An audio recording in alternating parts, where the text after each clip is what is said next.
¿Estamos al aire? Ya.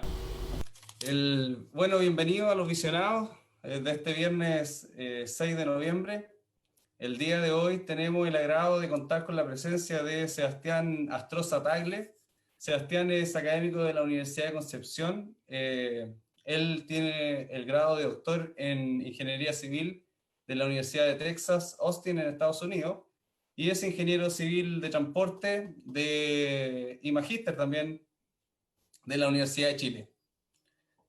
Sebastián, muchas gracias por aceptar la invitación de OZ. Hoy los visionados son una transmisión conjunta de OZ y el Departamento de Ingeniería Industrial de la Universidad de Concepción.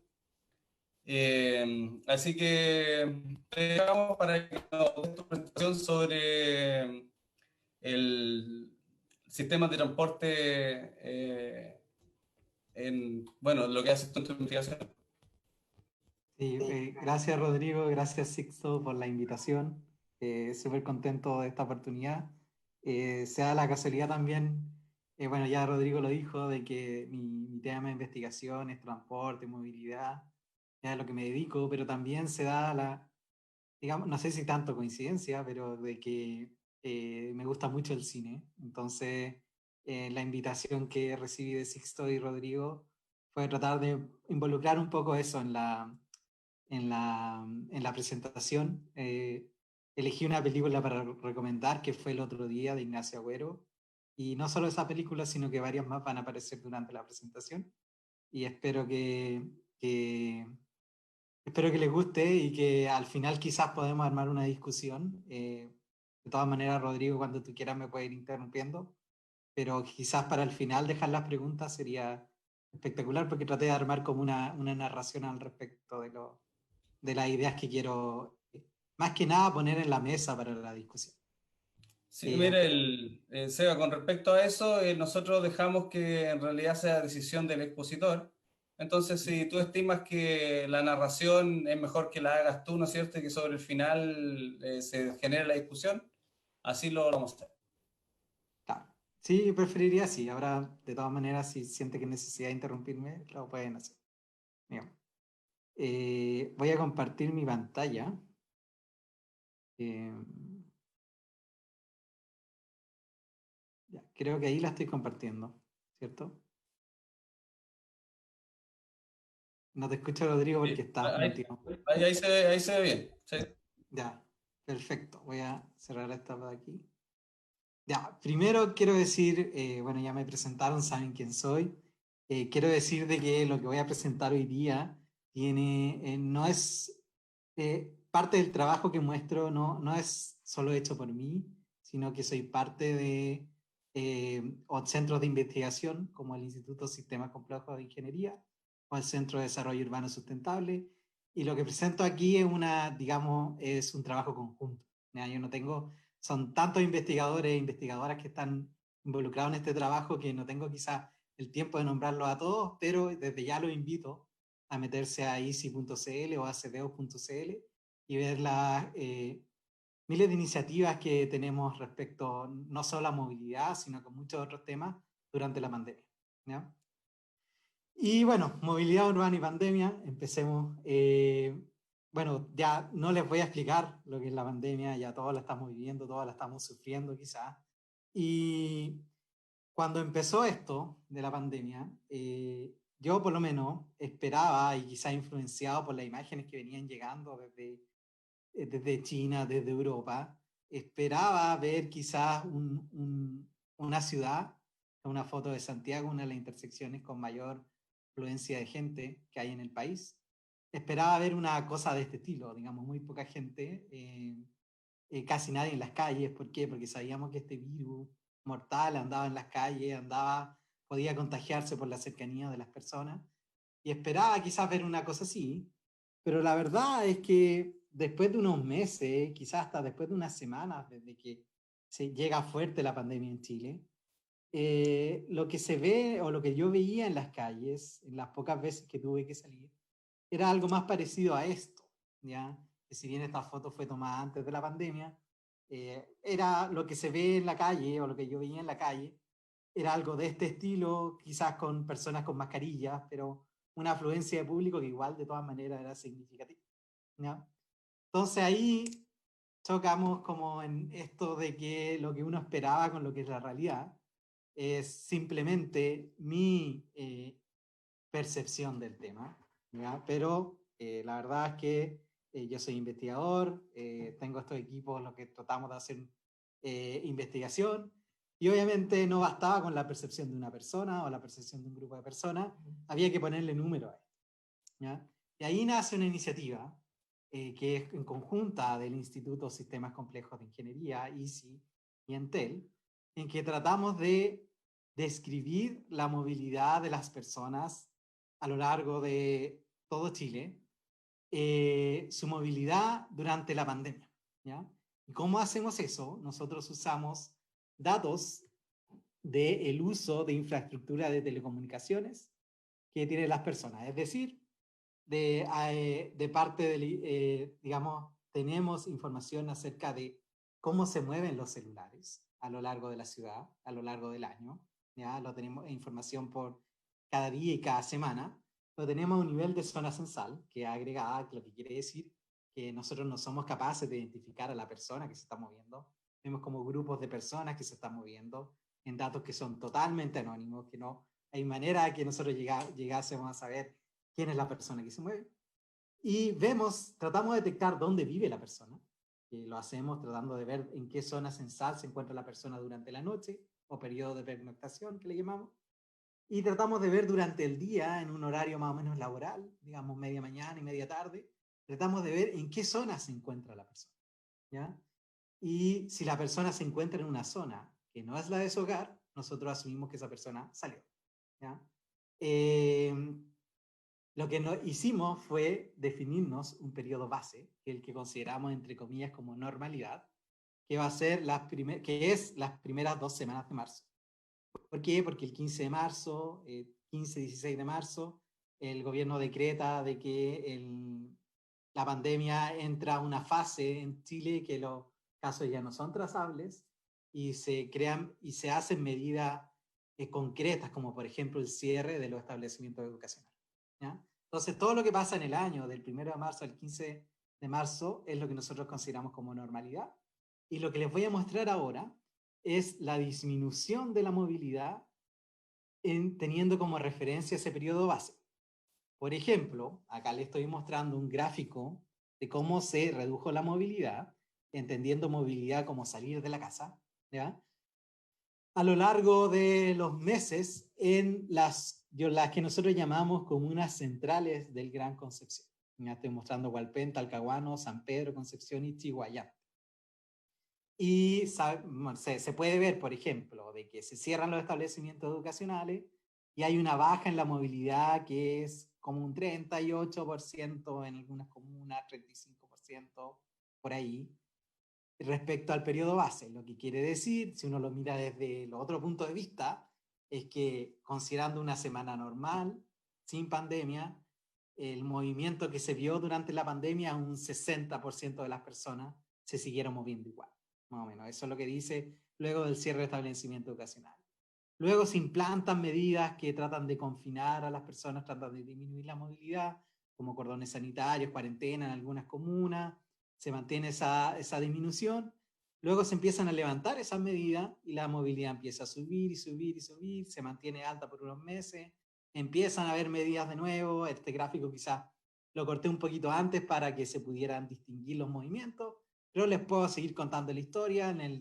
Hay más cuarentena, por ejemplo, en septiembre en Concepción, disminuye la movilidad, se levanta la cuarentena y vuelve a aumentar, y actualmente, digamos, hace 2 semanas, la movilidad en el Gran Concepción en general, la disminución de movilidad respecto al periodo base o a la normalidad, era algo así como un 15%, ¿ya? Lo que quiere decir que un 85% de personas se sigue moviendo igual, pese a todo lo que estamos pasando, pese de que se cerraron los establecimientos educacionales, colegios, universidades, hay varios trabajos los que han iniciado políticas de teletrabajo. De todas maneras, existe en general en estos momentos como un 85% de las personas que se siguen moviendo en el Gran Concepción, ¿ya? Bueno, como la presentación aquí en el Cine de Oz, también les quise mostrar qué es lo que está pasando en Ñuble. Y es un parámetro, es un patrón muy parecido. Ya cierre de establecimientos educacionales, baja de movilidad, alrededor de un 40%. Se mantiene esa baja más o menos mientras estas medidas de confinamiento existen. Se empiezan a levantar las medidas, aumenta la movilidad, y así la movilidad se mantuvo por varios meses cercana al 20%, la reducción de movilidad en Chillán. Este gráfico sigue en una página web que les voy a mostrar al final de la presentación. Pueden mirar lo que sigue en el gráfico, pero de nuevo hay una cuarentena en Chillán de nuevo, la movilidad disminuye un poquito, no tanto como el 40% que hubo en un principio, pero algo. Se levanta la cuarentena y la movilidad sigue subiendo, y es muy parecido a Concepción. La reducción de movilidad actual en Chillán es algo así como un 15%, lo que quiere decir que el 85% de las personas se sigue moviendo, ¿no? También tengo el caso de Santiago, que ahí en Santiago es bien interesante el análisis porque las comunas son bien, no es, se pueden distinguir por nivel socioeconómico, que no es el caso de, por ejemplo, Concepción y Chillán, donde las comunas son heterogéneas en cuanto a nivel socioeconómico. En Santiago se ven algunos patrones, por ejemplo, de que comunas de más alto ingreso pudieron reducir más su movilidad que las comunas de bajo ingreso, ¿ya? ¿Por qué es importante mirar estas cosas? Es porque es bien sencillo, yo siempre lo digo y suena un poco quizá una reducción al absurdo, pero si todos nos quedáramos en nuestra casa y no saliéramos de nuestra casa por 2 o 3 semanas, se detendrían los contagios de COVID, ¿ya? Obviamente eso no es posible, ¿ya? Porque hay gente que se tiene que mover, ¿ya? Pero dentro del análisis que se ha hecho en el ICI, se ha podido demostrar con algún modelo matemático sencillo de que, por ejemplo, una baja de 10% de movilidad se traduce en alrededor de un 20% de baja en la tasa de contagio, ¿ya? Entonces, la movilidad realmente está relacionada con cómo se han ido evolucionando los contagios en las ciudades chilenas, ¿ya? Entonces, la pregunta es quizás la que quiero poner en el tapete, que hoy día es, ok, estamos viendo de que en esta situación extrema de pandemia, de que hay medidas de confinamiento, de que hay cosas que ya no tenemos que salir a hacer. Por ejemplo, mi trabajo, ya no tengo que salir a la universidad a hacer mi trabajo. Los estudiantes tampoco tienen que salir a la universidad, y así sigue habiendo un gran porcentaje de las personas que se sigue moviendo, incluso en periodos de cuarentena, ¿ya? Donde hay cuarentena total, donde están todas las medidas, digamos, posibles que dentro de los parámetros que se han definido las autoridades, sigue habiendo movilidad. Entonces la pregunta es ¿por qué?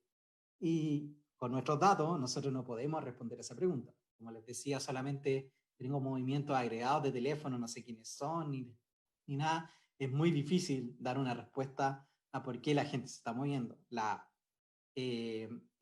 respuesta, yo creo, no es solo una, son muchas razones por las que la gente se sigue moviendo, y es lo que quiero un poco discutir a lo largo de lo que queda de la presentación.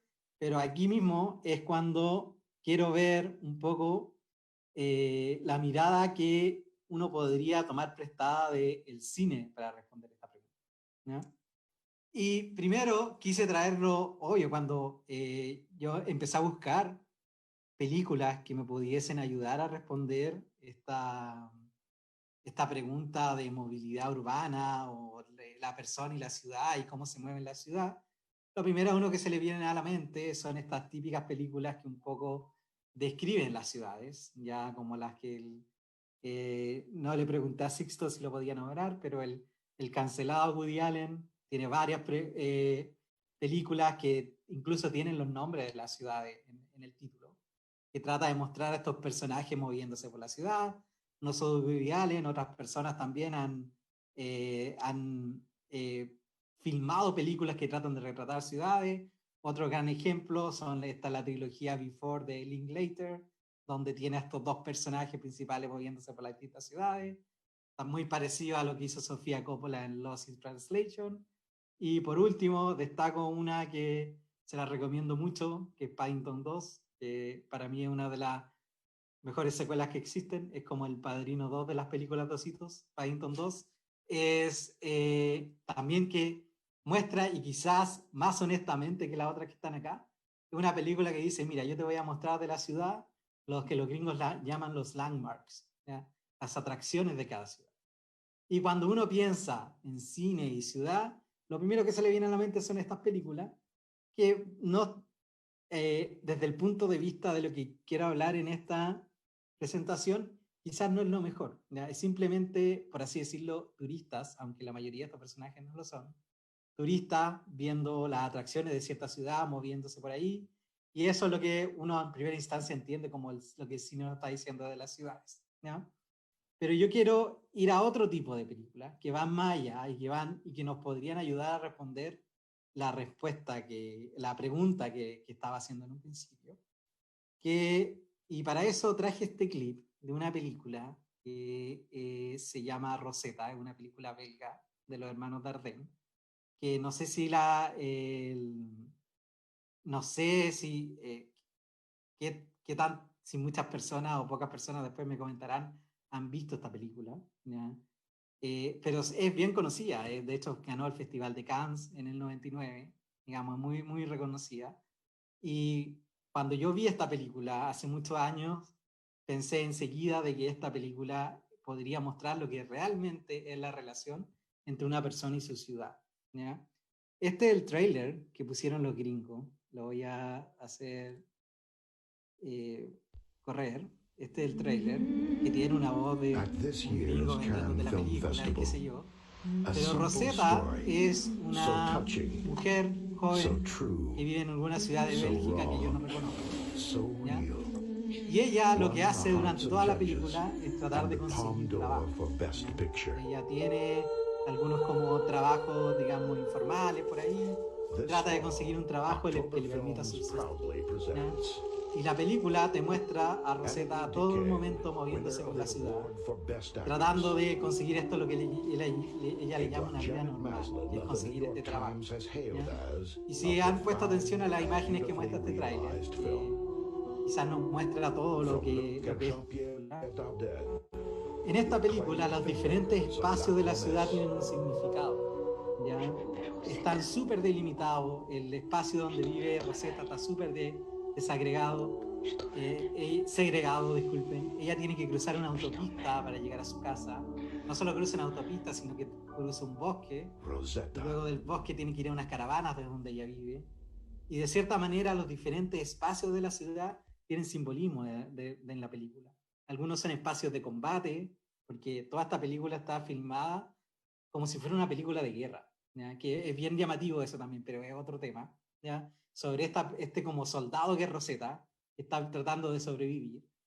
Y hay espacios que son de calma, que son de resguardo, hay espacios que son trincheras, hay modos de transporte que representan ciertas cosas, está la moto, el transporte público, el auto, la autopista, todos tienen algo que ver con esta vida de Rosetta, la vida cotidiana de Rosetta, ¿ya? Y todos tienen cierto simbolismo, ¿ya? Lo que quizás quiero decir es que Rosetta no es un turista mirando las atracciones de la ciudad, es una persona normal que tiene necesidades y que las satisface en la ciudad, ¿ya? Y eso es justamente lo que muestra esta película. Y para mí es por lejos el mejor ejemplo. Pero no solo los hermanos Dardenne, estos belgas, han hecho películas así. Sí, se me ocurrieron solo algunos más, por ejemplo, Kiarostami, que es un director iraní, tiene esta película de ¿Dónde está la casa de mi amigo? Que es un niñito que tiene que buscar, no sé si la han visto, pero tiene que buscar a un compañero, no sabe dónde vive, solo sabe la ciudad donde vive, ¿ya? Y le tienen que ir a dejar el cuaderno porque tienen que hacer la tarea para mañana y si el compañero no llega con la tarea para mañana, el profesor lo va a retar.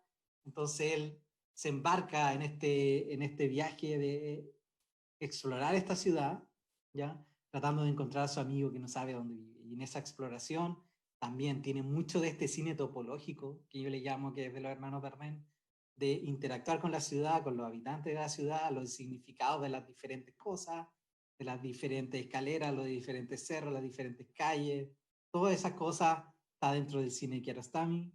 También el cine de Chantal Akerman, también quizá un poquito distinto, porque aquí es como nosotros somos los espectadores los que estamos, por así diciendo, explorando la ciudad, en este caso New York, ¿ya? Que también, de nuevo, no estamos mirando las atracciones de Nueva York, sino que estamos mirando cosas que tienen cierto sentido, significado. Hay un personaje que necesita satisfacer una necesidad en esta ciudad, ¿ya? Y un gran ejemplo de Third Man de Carol Reed, que trata sobre Viena y que también la manera en que está filmada, la manera en que nos presentan la ciudad no es una casualidad, ¿ya? Es es de nuevo un personaje buscando algo, un personaje que necesita de la ciudad de cierta manera para conseguir su objetivo, ¿ya? Y la otra que quería nombrar, que fue la que recomendé antes de esta charla, fue El otro día de Agüero, ¿ya? Y aquí un poco para mostrar por qué fue esta la película que elegí recomendar. Bueno, debo admitir que una de las razones por la que elegí recomendar es porque, por lo menos en territorio chileno, está disponible gratis en onda media, entonces todos la podían ver, ¿ya? Sin necesidad de entrar a piratería, por ejemplo. Eh, pero también creo que presenta algo súper llamativo y voy a hacer correr este pedacito de la película que son 2 minutos que elegí. Que, a ver, hasta este momento de la película, Agüero nos estaba mostrando su casa, ¿ya? Y hace toda una historia a base a cómo le llega la luz a esta foto de unos familiares. Él hace todo un análisis sobre su vida familiar y su casa. ¿Cómo estás, amigo? Hola. Regale más algo para hacer comida, una monedita que me pueda ayudar. Por favor. Hasta que. Disculpen que se me. Hasta Por que llega favor. este personaje a su casa. Le toca el timbre y llega este personaje a su casa. Y ahí cuando este personaje llega, le viene a pedir comida, ¿ya? A pedir limosna, por decirlo de alguna manera. Empieza y Agüero nos revela el verdadero dispositivo o artilugio o idea de la película, ¿ya? Ahí lo voy a adelantar un poquito porque es bien reflexiva y por lo menos en esta parte de la película tiene un ritmo bien pausado. Pero esta persona espera aquí que recibir ayuda del mismo director, Ignacio Agüero. Ya. ¿Cómo se llama usted? Manuel. Manuel. Oiga, yo estoy haciendo una película, Ya. que a eso me dedico yo, Ya. un documental. Ya. Aquí está la cámara, Ah, ya. ¿sabes? Sí. Me está filmando, Ya. Sobre gente que toca el timbre de mi casa. Ah, ya, ya. Bueno, ahí le dice, estoy haciendo una película sobre la gente que toca el timbre de mi casa. Eso le dice. Y quiero preguntarle si dónde vive usted. Yo en Los Pejos, en el campamento de Bueno, los ahí el Agüero, que vive creo en Providencia, le pregunta a esta persona dónde vive y él le dice que vive en una población en Los Espejos, ¿ya? Entonces lo que va a hacer Agüero y lo que va a hacer durante toda la película es ir a visitar a las personas que lo vienen a visitar a él, ¿ya? Eso es lo que hace durante la película. Y en esta parte de la película él nos muestra qué es lo que va a hacer. Empieza a mostrar un mapa de Santiago y empieza a poner como el recorrido que va a hacer. Ya va a ir de Providencia a Los Espejos. Eso es lo que va a hacer por lo menos en esta parte de la película. Y eso es lo que nos va a mostrar, ¿ya? Y no es sorpresa para los que conocemos Providencia y Los Espejos, que el lugar al que va es muy distinto al lugar donde vive Ignacio Güero, ¿ya? De hecho, aquí en un ratito voy a dejarlo ahí. Me perdonará Güero que le he estado saltando varios tomas de su película, pero la película lo que hace en el siguiente plano es ir a Los Espejos, ¿ya? Y las dejo ahí a quienes no la han visto para que la vean, no voy a mostrar más, pero eso es lo que hace Agüero en El otro día. Muestra, por así decirlo, la ciudad de Santiago en base a esta idea que se le ocurre de ir a visitar a quienes lo visitan, ¿ya? Y lo que se muestra en esta película no es sorpresa, en verdad.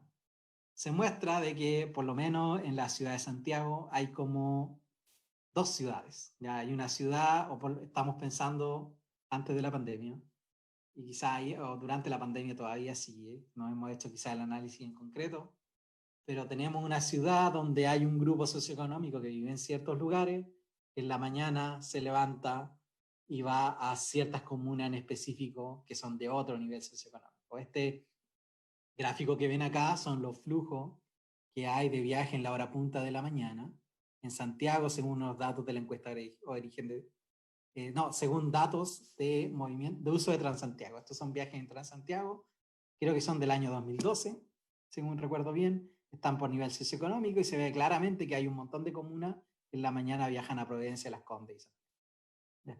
Eso es lo que un poco describe lo que es Santiago. Y en la tarde, desde Providencia, Las Condes y Santiago, estas personas se devuelven a otra comuna, que es básicamente lo que muestra con lujo de detalle, con quizás emociones, poesía incluso, lo que muestra Agüero en su película, ¿ya? Este gráfico no lo hice yo, lo hicieron Alonso Astroza, que es mi hermano, y Eduardo Graels, que también es un investigador de transporte. ¿Okay? La página que está en una página que se llama Los Dos Santiagos. Ustedes pueden googlear y ver en muchos gráficos como este y es interactivo. ¿Okay? También, bueno, este efecto que pasa en Santiago no es particular de Santiago. Hay muchas ciudades que tienen esto que se le llama el cono de alta renta, ¿ya? Y que se evidenció quizás también en la elección del plebiscito que hubo hace poco, ¿ya? Este gráfico del Centro de Producción del Espacio muestra el porcentaje de adopción a prueba y un poco muestra ese como diferencia que hay en la ciudad en base a la votación que hubo. Este gráfico no lo hice yo, lo hizo Juan Correa y su equipo. Lo presento aquí también porque Juan Correa hizo un visionado hace un año atrás, ahí en el Cine de Oz. ¿Okay? Y nosotros, como dentro de los estudios que hemos hecho, por ejemplo, le preguntamos a las personas en una encuesta que hicimos a nivel nacional con varios otros investigadores del Instituto de Sistemas Complejos de Ingeniería, le preguntamos a las personas, usted durante la semana del 16 al 22 de marzo, que es justo después que la pandemia entra fuerte en Chile, donde se cierran los establecimientos educacionales, le preguntamos a las personas, ¿usted trabajó fuera de casa o teletrabajó? ¿Trabajó en su casa? Aquí estoy mostrando lo que los trabajadores respondieron con los diferentes niveles de ingreso y se ve que un 80% de las personas de alto ingreso puede teletrabajar, pero lo totalmente contrario en las personas de bajo ingreso. El 80% tiene que salir a trabajar, ¿ya? Eso es lo que nos muestran nuestros datos, ¿ya? También si les preguntamos qué tanto le preocupa a usted contagiarse de COVID, se notaba, por lo menos a esa altura, que era finales de marzo, principios de abril, que había un claro efecto o diferencia de ingresos. Las personas de más bajo ingreso estaban más preocupadas de contagiarse que las personas de más alto ingreso. ¿Por qué? Porque tenían ciertos trabajos que no podían hacer desde la casa, tenían que salir. Son personas que no es tan sencillo como hoy agarro mi auto y voy a salvo a mi trabajo, sino que tenían que salir a la calle porque generalmente no tienen auto, digamos. Son personas que tienen que hacer viajes largos, son personas que diversas encuestas, por ejemplo la encuesta CACES, muestran que sienten de que tienen peor estado de salud, que tienen menos opciones, si se llegan a enfermar tienen menos opciones, y así de eso le genera un estrés a este grupo socioeconómico que le hace estar más preocupados de contagiarse del virus, ¿ya? Y estas personas que tienen que salir, estas personas que tienen que salir porque hacen trabajos que se necesitan, que a todos estos son los trabajos que están moviendo la ciudad, lo que se fueron encontrando a lo largo de los meses son con ciertas medidas, por ejemplo, distanciamiento social que le llaman, o prefiero llamarlo yo distanciamiento físico, dentro del transporte público, estas ciclovías de emergencia que se están poniendo en algunas ciudades, medidas, por ejemplo, de corte de cordón sanitario o control sanitario en algunos lugares, estas medidas de cómo ir dividiendo las veredas, incluso parte de la calzada, en ir dividiendo para que se cumpla el distanciamiento físico, pensando en peatones o personas que están haciendo la fila para algún servicio, como banco, qué sé yo. Esto fue lo que se fueron encontrando estas personas cuando fueron saliendo y necesitaron salir. Ahora hay algo que no podemos negar, es que nuestras ciudades están diseñadas para el automóvil, ¿ya? Es cosa de salir a la calle y darse cuenta cómo está distribuido el espacio público, ¿ya? Y hace algún tiempo, ya hace algunos meses, este gráfico debe estar más actualizado, pero no tengo la versión actualizada. pero ya hace algunos tiempos, por ejemplo, la ministra de Transporte mostraba en algún webinar en el que asistí, según los datos que ellos tenían de autopistas en Santiago, la Unidad Operativa de Control de Tránsito y las transacciones de Transantiago, mostraban cómo había decaído la demanda por los modos de transporte y cómo la demanda de transporte público se había mantenido baja, de hecho sigue bajando, y la demanda por transporte privado se pegó un bajón, pero se está recuperando, ¿ya? Lo que quiere decir de que la gente que se sigue moviendo, al parecer, está prefiriéndose mover por automóvil o transporte privado, dejando atrás la demanda por transporte público. ¿Okay? No solo en Santiago, también tengo datos de Concepción, esto lo presentó hace un par de semanas el Ceremi de Transporte de Biobío y la Secretaría de Transporte de la Zona Sur, que son parte del Ministerio de Transporte, mostraron distintas mediciones que se habían hecho de viaje en automóvil, viaje en bus en la ciudad. En un día normal, midieron durante el 12 de agosto y el 2 de septiembre. Y se nota cómo los viajes en auto han aumentado, mientras que los viajes en transporte público han disminuido, ¿ya? Eso es lo que está pasando en Concepción en este momento, ¿ya? Y es preocupante porque resulta de que nuestra ciudad no tiene no existe una manera de que nuestra ciudad albergue a todas las personas andando en automóvil, o la gran cantidad de automóviles que nosotros quizás vamos a ver cuando las cosas empiecen a volverse un poco más normales, ¿ya? No hay manera de que eso pueda ocurrir, ¿ya?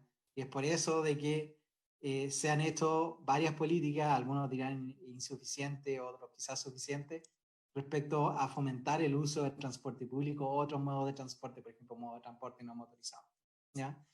Y este no es un problema solo de Chile, sino que hay varias ciudades en el mundo donde se han concentrado en el automóvil, ¿ya?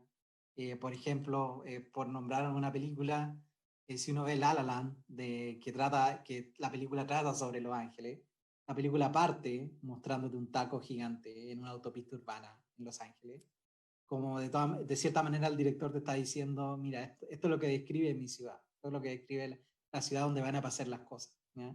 Y los tacos y el atuchamiento es algo que es característico de varias ciudades, ¿ya? En particular, por ejemplo, Santiago o Los Ángeles, ¿okay? En la película también las personas en el taco salen de los autos y empiezan a cantar y bailar porque es un musical, trata de inspirarse en los grandes musicales hollywoodenses de antaño, pero la verdad es que cuando uno está en un taco no se pone feliz ni empieza a cantar ni bailar, todo lo contrario, ¿okay? Y la verdad es que esto es desde el punto de vista súper ingenieril, no estoy tratando de romantizar nada, ni de demandas sociales, ninguna cosa, pero resulta que el automóvil es por lejos el modo de transporte más ineficiente que existe en tiempo y espacio, ¿ya? Aquí solo mostrando, por ejemplo, la misma cantidad de personas, qué espacio ocuparían en auto, qué espacio ocuparían en una micro del Transantiago y qué espacio ocuparían en bicicleta. Lo que deberíamos pensar es que nuestras ciudades debieran tratar de fomentar estos dos casos que son más eficientes en espacio, ¿ya? Eficientes en tiempo y en espacio. Mientras más eficientes seamos en espacio, todos nos demoramos menos. Eso es lo que quizás nosotros deberíamos ponernos en mente. Y si bien hay un cierto cliché que se ha repetido varias veces, de que como que la pandemia vino a resaltar problemas que ya teníamos como sociedad, seguro lo han escuchado en varios lados, no solo en transporte, movilidad. La verdad es que estos problemas que le he estado comentando, la gente que trabajamos ya sea en transporte, movilidad, incluso urbanismo, teníamos claro que estos eran los problemas de nuestra ciudad, porque no solo es un problema de espacio, sino que también de contaminación, ¿ya? Y por alguna razón nuestras ciudades están diseñadas para fomentar los modos de transporte que son menos sustentables, ¿ya?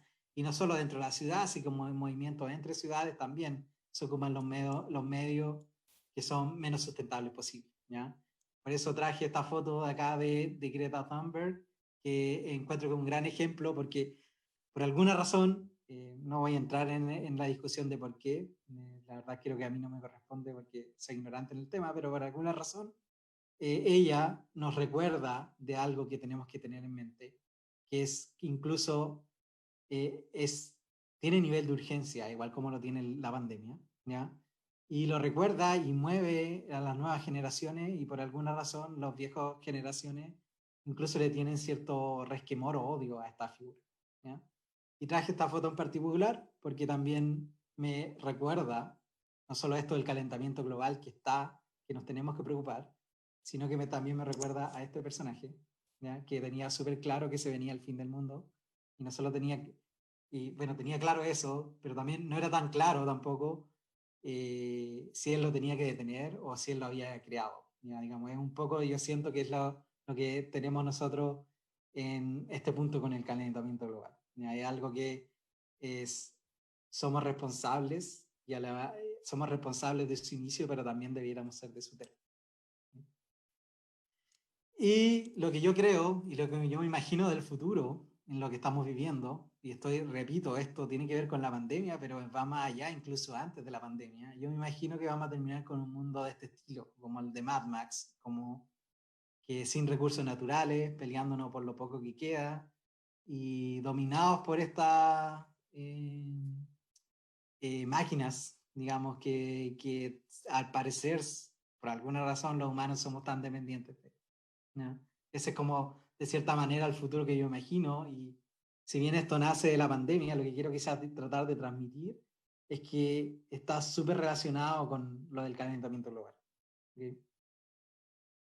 Y por último tema que quiero poner dentro de la discusión es este modelo del que se llama el sistema de triple acceso de Glenn Lyons, que es un investigador británico de transporte y movilidad, incluso estuvo presentando en Concepción, en la Universidad de Concepción el año pasado, y él un poco desafía este concepto que hay de accesibilidad física que tenemos la gente que estudia en transporte, en el sentido de que nosotros decimos, mira, una comuna tiene acceso a áreas verdes si la gran mayoría de las personas vive a 15 minutos de un área verde, definiendo área verde como es. Un poco él desafía ese concepto de accesibilidad, ¿ya? Y dice, mira, ustedes tienen que ver la accesibilidad como tres ejes, ¿ya?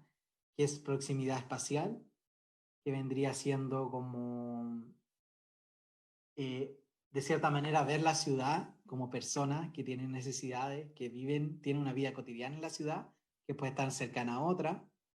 Movilidad física, que tan cercanas están los diferentes servicios para las personas. Y conectividad digital, que hay servicios o cosas que queremos hacer en la ciudad, necesidades que queremos suplir en la ciudad, que a lo mejor no necesita que nosotros salgamos de nuestra casa, ¿ya? Y yo creo que para combatir la pandemia, desde el punto de vista de la accesibilidad, nos debiéramos ocupar de las tres cosas. Está bien poner medidas de confinamiento, está bien poner a que, de cierta manera, prohibir ciertos viajes y qué sé yo, pero hay que hacer más, ya hay que preocuparse de que los que salgan puedan hacerlo de manera segura desde el punto de vista de la pandemia, y tratar de limitar los espacios, rediseñar y redistribuir el espacio público, pero también preocuparnos de que muchas de las cosas que nos podríamos ahorrar estos viajes si nosotros tuviéramos a nuestra población bien conectada, ya que no es el caso en la mayoría, ya no es una opción para muchos, por ejemplo, la enseñanza en línea, ¿ya? Porque la enseñanza en línea necesita ese nivel de conectividad que quizás no está presente en todos los lugares, ¿ya? Y un poco lo que trata de decir Lyons, que a todo esto lo dijo antes de la pandemia, nosotros con algunos investigadores del Centro de Desarrollo Urbano Sustentable lo tratamos usamos esto como inspiración para las diferentes medidas que se pueden proponer para disminuir la movilidad dentro de la ciudad. Lo que un poco nos dice Lyons es que quizás esta charla que yo estoy haciendo de movilidad y pandemia y qué sé yo, en vez de presentarle estas películas de personas moviéndose en la ciudad, le estoy mostrando 2/3 del asunto. Quizá hay 1/3 que debería haber sido películas de este estilo, ¿ya? Películas que tienen que ver con virtualidad, con cosas que no necesariamente signifiquen salir de la casa, moverse, ¿ya? Digamos, realidades o cosas que nosotros podemos suplir desde nuestro hogar con cierto nivel de virtualidad, ¿ya? Eso es quizás lo último que quisiera agregar. Y bueno, y en el mismo tema, por ejemplo, yo hace un año presenté en un visionado también en The Oz que tuve que ir a Chillán a realizar ese visionado. Este es el cartel de lo que se hizo. Y claro, tiene sus ventajas. Por ejemplo, que pude estar ahí, pude conocer el cine, que lo encuentro espectacular. Además, Rodrigo y Sixto después me llevaron a comer y qué sé yo. Pero también tiene sus ventajas hacer un visionado como el que estamos haciendo ahora. Por ejemplo, yo siento que puedo llegar a mucha más gente, ¿ya? Y que puedo después quizás hasta agarrar el link y compartirlo a algunas personas que se lo perdieron, ¿ya? Y quizás esto muestra de que algo que antes hubiera sido súper mal visto de que yo le dijera a Six y Rodrigo, oye, no voy a ir a Chillán, pero pónganme ahí en el cine mientras yo hago una teleconferencia. Quizá ahora no sería tan mal visto y de cierta manera la pandemia un poco vuelve o un poco cambia nuestro concepto de las cosas, nuestro concepto de distancia, y es justamente lo que Lions estaba diciendo hace algunos años. Y eso, y por último, si quieren saber más de esto que les mostré de datos de celular, visiten la página COVID Analytics del ICI, covidanalytics.ici.cl. Pueden encontrar reportes, tenemos 20, 30 y tantos reportes de diferentes ciudades de Chile acerca de lo que estaba pasando. Y además están los datos, los pueden visualizar y incluso los pueden descargar, ¿ya? Y además algunas cosas que hemos estado escribiendo con algunos otros investigadores al respecto, con datos que les he mostrado, también lo pueden encontrar acá en Transport Findings, que les muestro esta en particular porque es de libre acceso, pues ustedes pueden bajar el paper de manera gratis, ¿ya? También me pueden seguir en Twitter donde hablo al respecto. Y eso, ahora no sé si tienen preguntas, comentarios. Muchas gracias, Sebastián, por la presentación.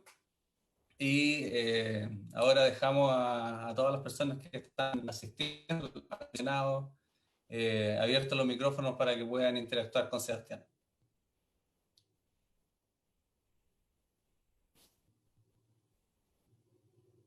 Bueno, creo que hay bastante timidez. Yo tengo un par de preguntas. Una con respecto a... Tú mostrabas en una imagen las carreras. Quizás se aleja un poco del tema de la pandemia, pero sí con respecto a la movilidad.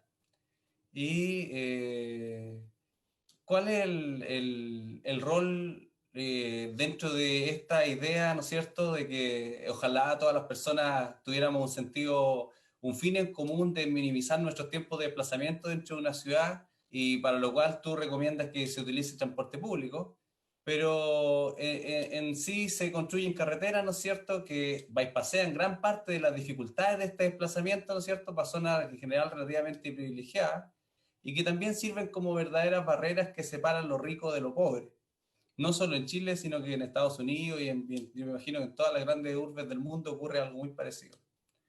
¿Cuál es tu opinión con respecto a eso? Si es que estoy en lo cierto en mi apreciación o hay alguna consideración en la cual yo, por no ser experto en el área, me estoy equivocando en lo que digo.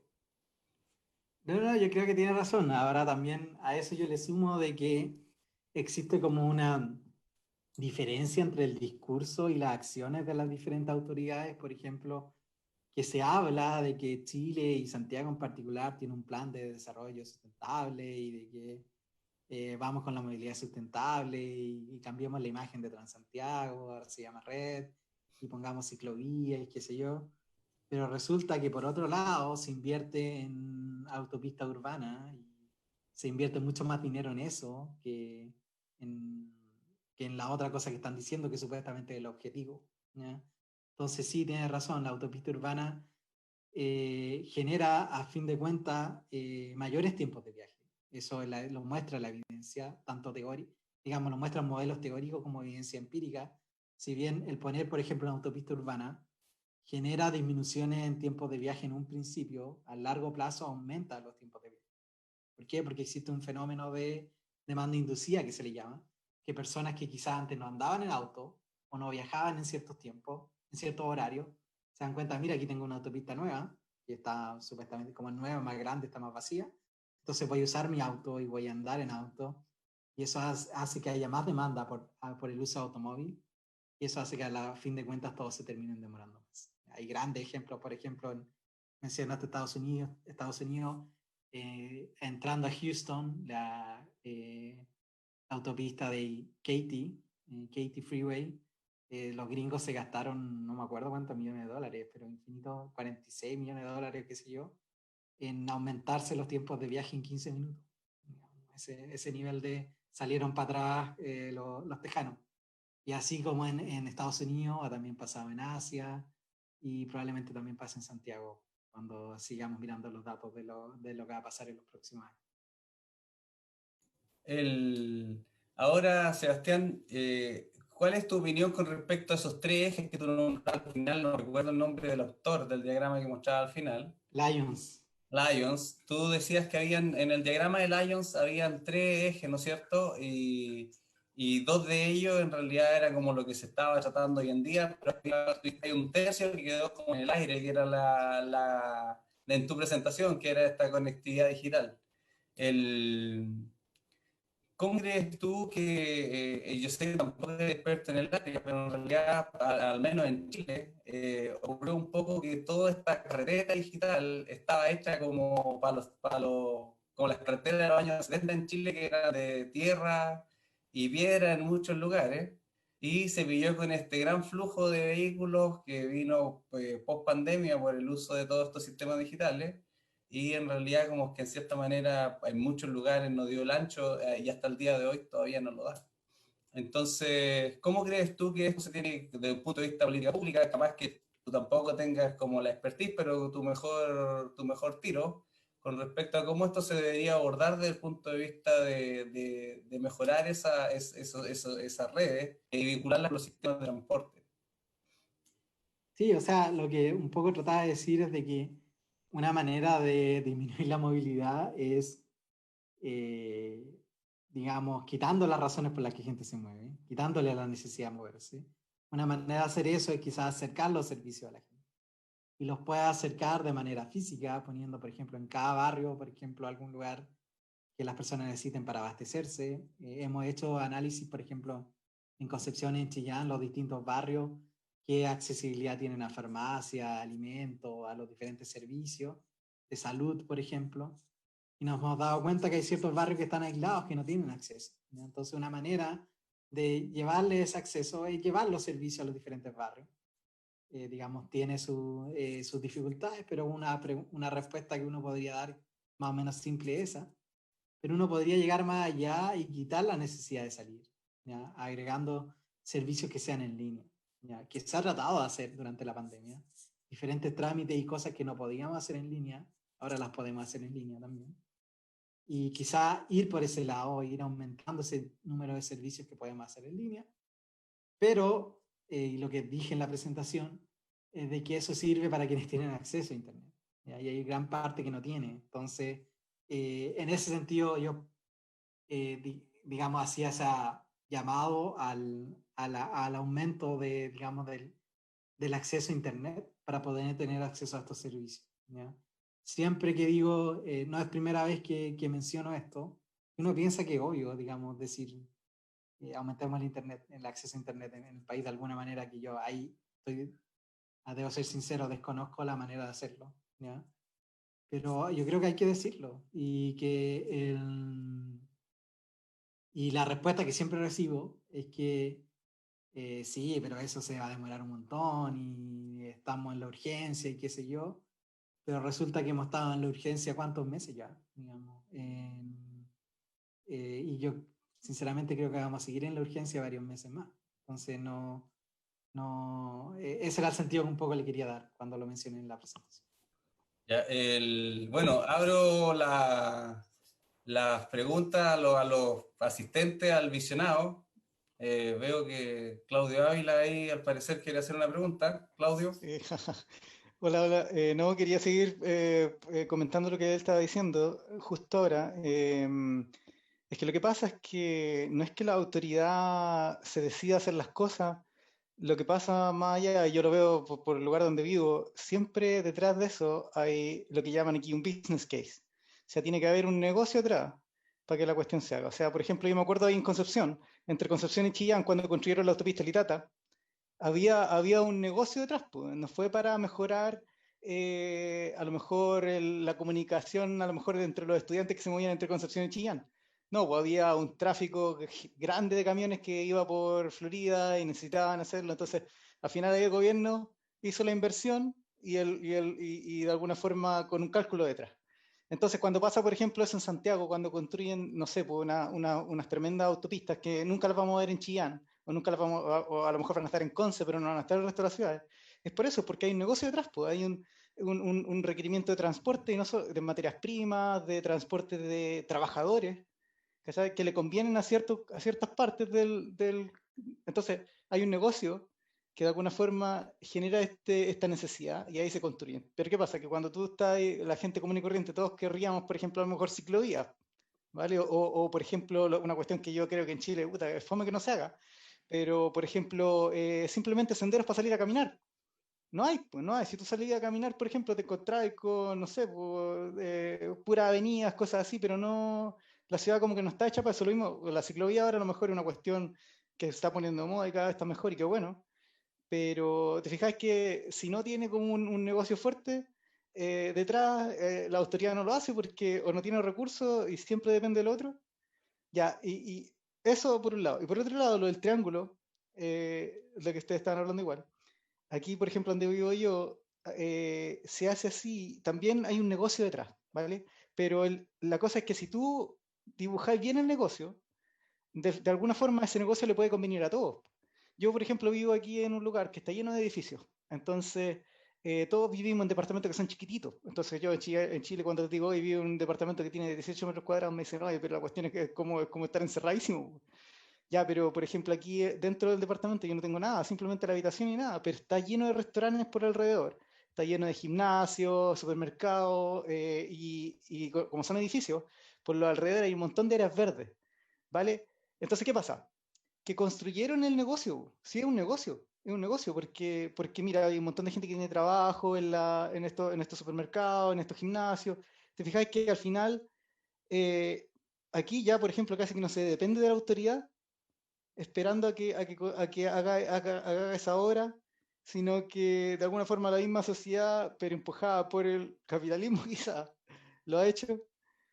¿Qué opinan de eso? No sé si yo estoy diciéndolo desde un punto de vista a lo mejor lejano, porque, pero me parece que lo que pasa en Chile es eso, es una cuestión de que el negocio de momento es un negocio bruto, grande, no hay un negocio fino para a lo mejor beneficiar a los ciudadanos chiquititos.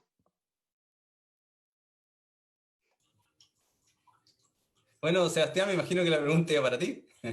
Ah, sí. No, es buena pregunta, digamos. Que sí, o sea, puede ser de que se necesite un negocio, lamentablemente quizás se necesite un negocio para que la cosa funcione así. Ahora esto de lo que describía Claudio, era esto de lo que se llama en la literatura como los barrios compactos, ¿no? Y de cierta manera, por una gran cantidad de años, se consideraba como el objetivo a llegar, digamos, esto de los barrios compactos. Y yo nunca había puesto desde el punto de vista de que fuera un negocio. Nunca lo había visto así. Quizás no lo había pensado desde ese punto de vista. Ahora, yo sinceramente, dado que lo mencionó Claudio, yo sinceramente creo de que en términos de transporte o movilidad de una ciudad, las cosas debieran ser una combinación por decirlo bien burdamente, de capitalismo y socialismo, digamos. Hay cosas que las tiene que decidir un organismo central. Estoy de acuerdo con Claudio que quizás las personas que lo están decidiendo no lo hacen o simplemente siguen un negocio. Puede ser, digamos, no. Pero también hay cosas que debieran funcionar como un sistema capitalista, digamos. Hay ciertas cosas por ejemplo, que de cierta manera son más eficientes si existe cierta competencia dentro del sistema, ¿ya? Pero yo siento que es una combinación de más que nada. Esa por lo menos mi parecer. Nunca he podido irmanar bien esa idea y concretizarla en algún modelo o algo, pero esa es la sensación que me da luego de haber estado inmerso en este tema por un buen tiempo. Ya no siento de que un organismo central vaya a decir todo. Estoy de acuerdo con eso. También depende un poco de las personas, de su propia iniciativa y voluntad. Y por lo que nos comenta Claudio también, acá también depende un poco del dinero que hay detrás. Y un buen elemento a considerar. Bueno, en ese sentido, yo, también a mí me llamó mucho la atención cuando tuve que salir del país a estudiar, lo mismo que Claudio, seguramente lo que está apuntando cuando él salió y después que ha vivido tantos años fuera de Chile, era ese, no sé si ese compromiso entre el capitalismo, como dice Sebastián, y el bien social, de ver ciudades en las cuales lo más importante era en realidad disponer de muchas áreas verdes para las personas, en las cuales si tú eras rico o pobre, tenías acceso a parques, a senderos, como dijo Claudio, que son muy comunes en otros países y en Chile son súper raros, salvo cuando la gente va a la montaña y busca ahí senderos para caminar, pero hay en las ciudades, de hecho en Nueva York, que es una tremenda ciudad, hay senderos que tú puedes caminar a través de la ciudad. Y yo creo que un poco también de lo que yo siempre termino descansando es que voluntad política de hacer esos sacrificios cuando el tema no es comercial. Cuando, por ejemplo, tú querías hacer un parque que no le podías sacar una ganancia comercial, pero en sí va a tener un bien social para la gente. Yo creo que eso en realidad yo observo que en Chile falta. Faltó en su momento, después ya es súper difícil intervenir en una ciudad cuando ya está construida. Entonces tenéis, no sé, por el caso de Chillán, que nosotros somos chillanejos la gran mayoría, es súper difícil sacar áreas de Chillán y hacerlas parques. Y la única área que en su momento existió y que se dejó así fue la zona de Quilamapu, que también tristemente, no sé si tristemente en realidad, porque la expansión de la ciudad se dio que el barrio alto quedó encerrando justo la única zona verde que hay en la ciudad. No sé si eso fue por conveniencia, pero yo sí sé que Quilamapu estaba solo ahí antes, no había barrio alto, era solo Quilamapu, y en ese tiempo era una zona bien abandonada, entonces por eso digo que quizás le hizo bien que quedara rodeado por ¿cómo se llama? Por un barrio que también se preocupaba de que todo fuera bien bonito alrededor. No sé, ahí eso es lo que yo he observado y creo que voluntad política más que nada y que las ciudades ya están hechas así. Conce, por ejemplo, el tremendo drama para hacer la ciclovía. Y bueno, y ahora una vez que la hicieron, la destruyeron después con las protestas, así que quedamos como en foja cero. Sí, pero una ciclovía no es algo tan complicado, po. O sea, yo lo veo aquí, todas las calles tienen ciclovía. O sea, es simplemente poner una raya que divide el tráfico y es simplemente darle un derecho a alguien que va en bicicleta, po. Pero en Chile ve que a lo mejor no hay tanto un esfuerzo quizá económico el que hay que hacer, sino que una cuestión más política o de... que al final es una cuestión cultural, pues. Pero tenéis, yo creo que ahí Sebastián nos puede corregir a los dos, pero no es, yo veo que, claro, hay un tema político detrás, ¿no es cierto?, de voluntad, pero también al hacer una raya en una calle, lo que tú cortas es un flujo. Y al cortar un flujo tienes que reacomodar ese flujo dentro de la ciudad. Y esa readaptación es reeducar socialmente a todas las personas. Entonces tampoco es Sí, como tan pero mira, sencillo. yo lo digo simplemente porque en Chile, por ejemplo, las calles son anchas, bueno, son como en Estados Unidos, po. Pero acá las calles son angostas, po. Entonces, te digo que ese metro que tienen extra en Chile es donde está la ciclovía acá, pues. Sí, por eso yo no entiendo. Y en Chile, por ejemplo, a ver, yo alguna vez me acuerdo, he tenido que ir a trabajar súper temprano en la mañana, cuando no hay auto. Y ahí veis bicicletas, po. Y ahí veis a gente moviéndose en bicicleta, que tiene que moverse como a las 6 de la mañana, 5:30 por ahí. ¿Por qué? Porque no hay autos, pues, pero durante el día es peligroso, pues. Entonces yo creo que, no sé, es una cuestión de la autoridad, al mismo tiempo genera una cuestión cultural detrás, que hace que la cuestión siga surgiendo. De hecho, ahora hay movimientos ciclistas, pues antes, imagínate, hace 10, 20 años atrás. No, pues. Pero yo creo que todavía le falta ahí más voluntad. ¿Qué opinas tú, Seba? Yo creo que, claro, hay una mezcla de voluntad política y también de cultura, porque, a ver, por ejemplo, hablando de voluntad política, eh, no voy a nombrar quién es, pero cierto sector político en algún momento presenta un presupuesto en el Congreso para Transantiago y el otro sector político hace de todo para rechazar el presupuesto. Y si recordarán, en los diarios, en la televisión, salió esta figura de que salían ciertos políticos mostrando un billete de Lucas diciendo como este es el presupuesto que te doy a tu Transantiago. Lucas va al Transantiago.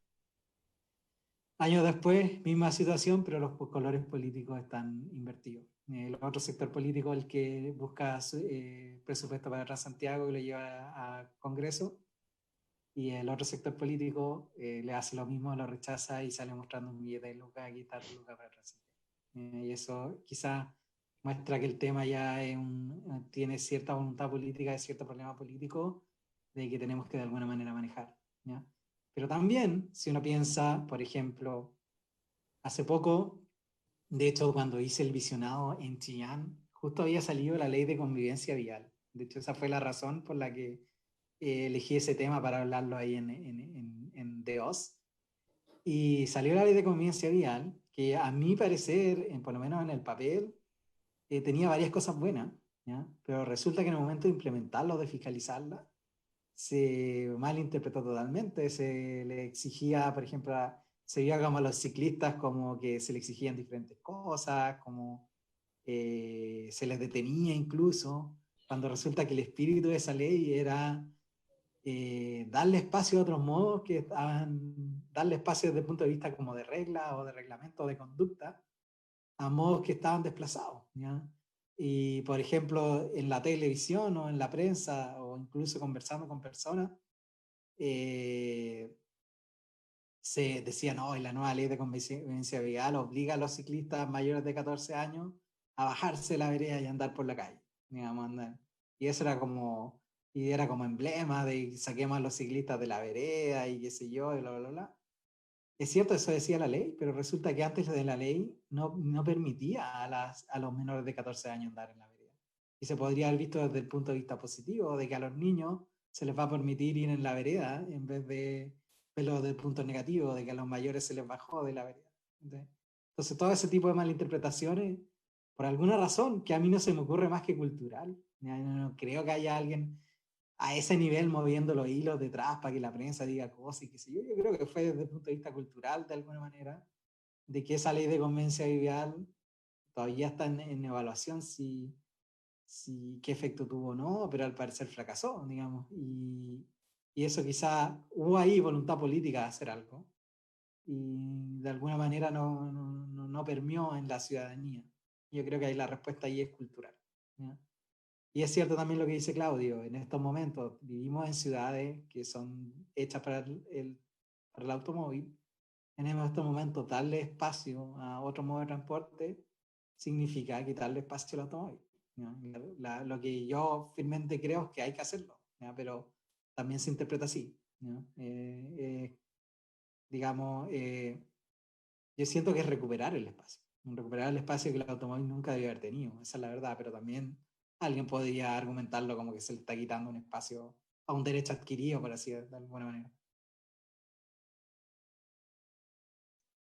Igual, por ejemplo, yo no sé, quizá a lo mejor porque estamos demasiado lejos allá en Chile, pero increíbles ver ciudades, por ejemplo, como Ámsterdam por ejemplo, la ciudad holandesa, toda la gente en bicicleta y los autos lo han sacado completamente casi del centro. No te puedes casi ni estacionar y es súper grato poder caminar kilómetros y kilómetros y no tener auto. O sea, está el transporte público, pero no los autos. Pero en Chile inimaginable. Bueno, yo no lo digo por Santiago, a mí Santiago me da igual. Pero lo veo, por ejemplo, en ciudades chiquititas, pues que se puede hacer cualquier cosa, Chillán, no sé, pues Talca, todas las ciudades chicas que están para allá. Esas podrían ser ejemplos de innovación. Santiago, dejémoslo ahí, ¿para qué lo va a cambiar? Pero ahí no cuesta nada, pues Chillán es chiquitísimo. Pero yo creo que hay un tema cultural ahí con respecto a que en, no sé, pues, Ámsterdam o Rotterdam son ciudades que el sistema de transporte público también tiene otra calidad con respecto al sistema de transporte público que uno tiene en Chile. No, pero la bicicleta, por ejemplo, ahí la gente va en bicicleta, todo el mundo anda en bicicleta. Ah, no, sí, pues, pero eso también es cultural, pues. Yo creo que en Chile mucha gente prefiere el auto porque el auto también no solo te aporta desplazamiento, sino que te entrega estatus. ¿Cachai? Mientras que allá andar en bicicleta es lo que está info, está de moda. Es como tú veis, por ejemplo, al lado de los campus universitarios aquí en Estados Unidos, seguramente tú en Inglaterra igual lo viste, que era muy de moda que empezaba ahí a estudiar y todos iban en bicicleta, po. Y era como uno veía, y era como una zona de la ciudad que era como un estar en una película. Ya, pero es una visión turista, po, es una visión turista, po, como tú lo veis, po, o sea, yo igual lo veía así, po. Pero la gente que va por ahí es gente del día a día, po, o sea, tienen bicicletas modificadas con un canastito adelante, un canastito atrás, llevan a los niños, ¿me entendí? Al final Sí, lo no, sí, transformaron en su transporte, po, es sí, una no, sí, cuestión sí, que sí, no lo hacen porque son cool. pero pasó, sí, pero eso pasó. Yo estaba yendo al caso de Chile, que en el caso Ah, de Chile todavía está en esa transición de que la bicicleta es como ser cool, ¿cachai? Como que está en una onda verde.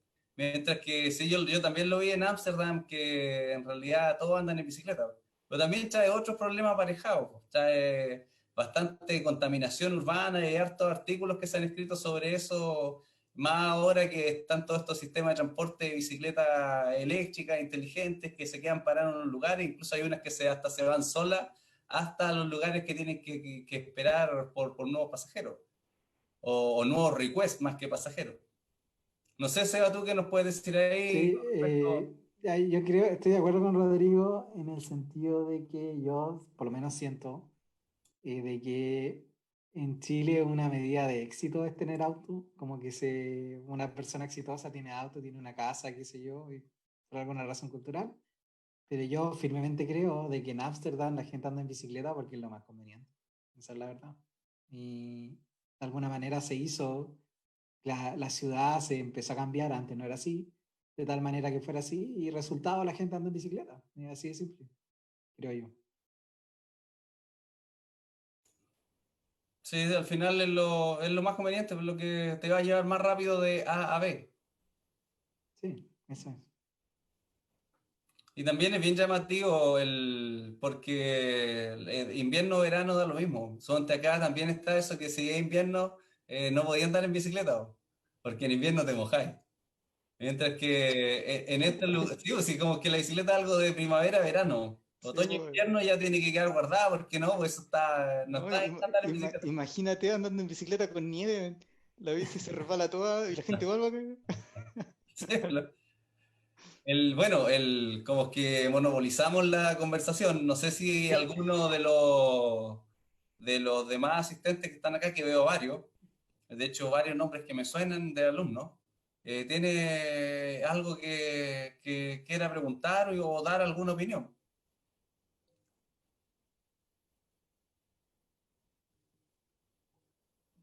Esto pasa lo mismo en clase. El, el, Mira, rematemos con esto, Seba. Yo sé que a ti te gusta mucho Mad Max y cuando mostraste ¿Ya? ahí tu visión futurista de cómo iba a ser, me imaginé a Claudio ahí manejando alguno de esos autos que iban al lado para ganar petróleo. El, ¿qué evoca en ti Max como hombre de sistemas de transporte? Claro, yo decía que siento que ese es el futuro, Mad Max. Digamos, como escasez de recursos, una mundo dominado por las máquinas, digamos, ese es como un poco, yo siento que es el futuro de un poco lo que estaba diciendo, llevándolo como al extremo. Un poco lo que trataba de decir es que vamos derechito a ese futuro, digamos, con estas ciudades no sustentables, con priorización de un modo de transporte que domina nuestras ciudades, la verdad. Es un poco por eso mostré el ejemplo de Mad Max. Y en particular también creo que es una muy buena película, esa es la razón también por la que la mostré. Digamos, no, básicamente eso, digamos, es como el futuro que yo veo. O sea, para mí el futuro se parece mucho a Mad Max, esa es la verdad. Con respecto a eso, y aprovechando que tenemos visionado Crossing acá, que Claudio estuvo presentando hace un par de semanas sobre el futuro, Sí, Eh, quería recomendarle a los que no lo han visto. Yo vi el de Claudio, lo vi, digamos, no en vivo. Después vi el video, estuvo súper bueno. ¿Tú, Claudio, crees que la sociedad en sí, antes de llegar a este futuro apocalíptico de Mad Max, va a realizar algún cambio? ¿Tú crees que estos cambios que tú proponías y que presentan estas películas se pueden dar posterior a eso? Sí, que yo hace tiempo igual pensaba lo mismo, también pensaba que íbamos a terminar como Mad Max, pero ahora ya cambió mi visión, ya no creo que vamos a terminar así, no creo que terminemos bien, pero la forma va a ser distinta. Yo lo que estoy viendo es que hay una diferencia entre la gente con dinero y la gente sin dinero, y aquí ya incluso hay países, o sea, por ejemplo, los países europeos contra, por ejemplo, los países sudamericanos, o sea, la realidad que estábamos conversando aquí, esos problemas de transporte y toda la cuestión, vale, ocurren en ciertas partes, pero si tú vas a los lugares ricos también, pues, o sea, tienen lo que nosotros, el ideal, pues, que es el lugar donde pueden andar en bicicleta, caminar, todo, tener las cosas cerca, y si lo sumamos eso con la cuestión de la ciencia y la mejora genética, y a lo mejor va a pasar como, en mi cabeza, creo, como en un mundo feliz. Va a terminar una raza que es genéticamente superior a otra raza y unos son los esclavos del otro. Y en el fondo los que están arriba son las corporaciones y los que están abajo son simplemente los trabajos. Es como, quizás también como la Matrix, ¿Tú como la crees Matrix. más que la Matrix, yo creo que sería como Elysium? Sí, pues así, así. Pero Un Mundo Feliz, el libro de Aldous Sí, Huxley, sí, sí. eso yo creo que va a ser así. Más que Mad Max. Mad Max para mí va demasiado abajo. O sea, la película es buenísima. O sea, yo soy fanático de, sobre todo la primera y la segunda. Pero Las de la, ahora, la de Mel Gibson. la de Mel Gibson, sí, ¿no? La de ahora no me gustó mucho, pero esas otras. Pero yo creo que no, porque es demasiado caótico y es como perder todo el conocimiento, porque al final eso, pues andan como escarbando recursos. Pero yo creo que con la tecnología que tenemos no vamos a llegar a eso. No, porque, por ejemplo, los recursos de energía, va a ser energía solar, ya vamos a pasar a otra cuestión. La cuestión va a ser eso, pues el manejo de la tecnología. Entonces, los que van a manejar la tecnología, los que van a manejar los robots, son los que tienen el capital y la gente que no lo tiene. Es como ver, pues tú veis países que son pobrísimos y veis imágenes de gente, todo así como haciendo trabajo súper duro, cargando sacos, cuestiones a mano, ¿te fijas? Esa es una imagen como del esclavo y la otra imagen es la que se mueve en el auto sin conductor, con el robot. Así que lo veo yo dentro de las películas Puede futuristas. ser. Eso es lo que... En eso están trabajando ahí en la empresa de fármacos que trabajas tú. Sí, para mejorar genéticamente. Bueno, bueno, dejémoslo hasta aquí, siendo las 9:14. Queremos agradecer a Sebastián por tu presentación. Muchas gracias por estar de nuevo con nosotros en The Oz. Y también por esta vez ya hacer un visionado en conjunto con el Departamento de Ingeniería Industrial de la Universidad de Concepción. Y los dejamos a todos invitados para los próximos visionados. Dayi. Hola, ay, no sé si me veo. Hola, les acabo de compartir en el chat un link con una breve encuestita, por favor, si la pueden contestar. Siempre les digo lo mismo, pero porfa, nos ayudan a la investigación. Y sí, la próxima semana tenemos el martes un visionado de Economías del Bien Común con Claudia Albarracín. Así que todos invitados, si quieren saber más acerca de las economías del bien común, hay invitados el martes a las 8. Ya, y el próximo viernes también tenemos visionado. Así que la parrilla llena de nuevo en Deos y esperamos tener la participación de los asistentes el día de hoy. Y de nuevo, para finalizar, muchas gracias a todos los que se dieron el tiempo de escucharnos y compartir con nosotros. Y bueno, buenas noches. Gracias, Sebastián. Gracias, Claudio. Y ahí nos estamos viendo para una próxima cita en los visionados. Oh, gracias. Gracias a ustedes. Chao.